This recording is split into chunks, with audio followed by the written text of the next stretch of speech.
আজকে আমি বানাচ্ছি ঝিঙে আলু দিয়ে মাছের ঝোল। প্রথমে আমরা মাছগুলোকে ভেজে নিচ্ছি। এখানে সবজি কেটে রেখেছি। তেলের মধ্যে পেঁয়াজ কুচি, কালো জিরে দিয়ে ভেজে আলু দিয়ে দিচ্ছি।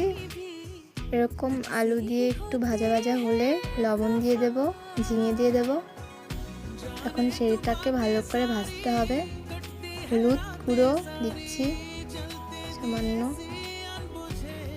এরকম করে সেদ্ধ হয়ে আসলে তার মধ্যে আমি মশলাগুলো দিয়ে দিচ্ছি। এখন মশলা দিয়ে ভালো করে কষিয়ে নিতে হবে।